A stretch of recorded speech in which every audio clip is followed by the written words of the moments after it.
The Douglas Forest Protective Association, or otherwise known as DFPA, is a protective association that is formed by local landowners, timber owners originally.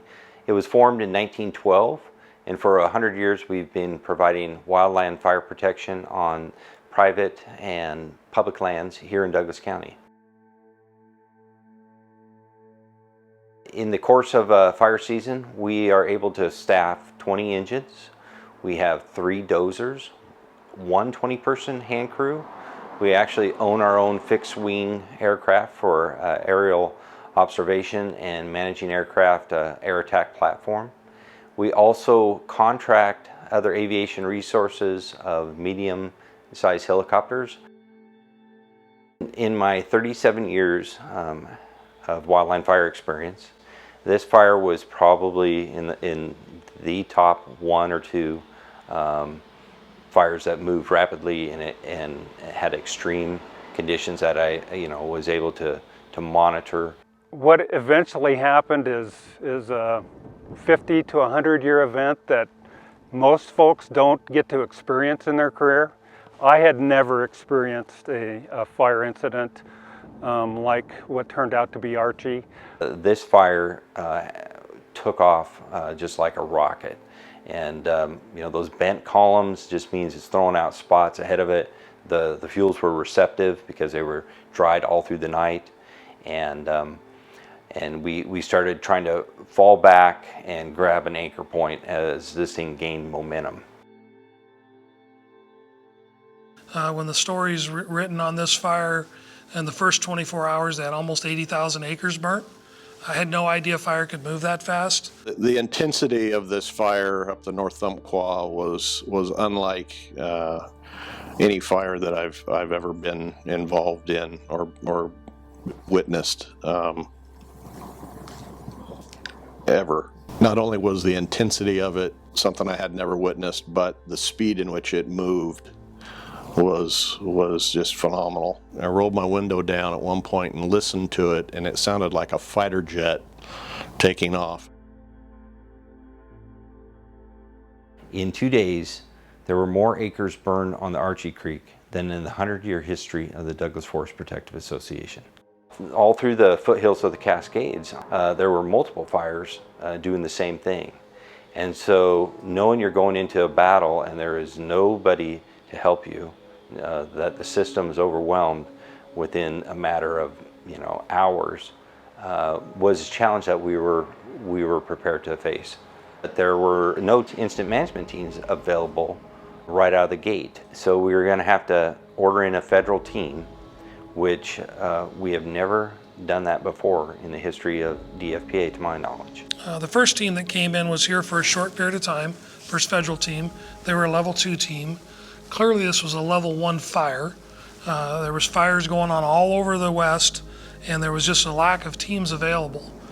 We're limited on resources availability because as you look in the news, all the fires going on within Oregon and Washington really stretches us thin. But the real fire suppression that came wasn't the incident management teams that come in. They're just there to manage the logistics, bring order to chaos. The real fire suppression effort came from our industrial component here in Douglas County. Industrial landowners bring a unique expertise, and that is heavy equipment. They have those resources as part of Oregon's complete and coordinated system, and so they're bringing dozers and excavators. They're bringing feller bunchers and forwarders to move the wood off the line.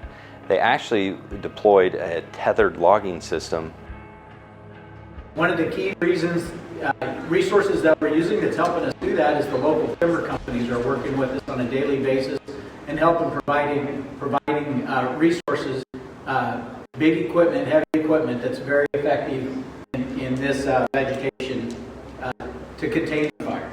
We're part of this, what in Oregon is called the complete and coordinated system of fire prevention and fire response. Our company and our employees worked really hard and were integrated with the fire team to put this fire out, and the smoke hadn't even cleared, and our employees at Lone Rock and a lot of the contractor base across Douglas County was immediately back out here to start the recovery effort of removing the wood, building the roads, replacing the culverts. Immediately, private industry was fighting the fire, and I would say that they were the most effective and out there first, and guys risking their lives and their own personal time as well, sacrificing that so that they could put the fire out as quickly as they could, or at least stop the fire and get a line established. If it wasn't for the industrial component, we wouldn't have gotten a line around this. On this fire on Archie Creek, we were engaged immediately and began line construction just north of Glide. And ultimately we built a fire trail from the ranches around Glide all the way over the ridge down and connected it into the areas east of Sutherland. So we initially brought on a lot of heavy equipment in feller bunchers, log loaders, dozers in order to establish and broaden the initial containment, outside containment lines. We were less focused on front suppression at that point, but it was to get the major containment lines in where we already had road infrastructure in place. We've got the best firefighting system in the world. I've personally been a part of that the majority of my career. Probably nowhere in the world do you have an industrial property owner, landowner group like we have here that is so practiced in fighting fire and has committed so much resource to going and putting out fires.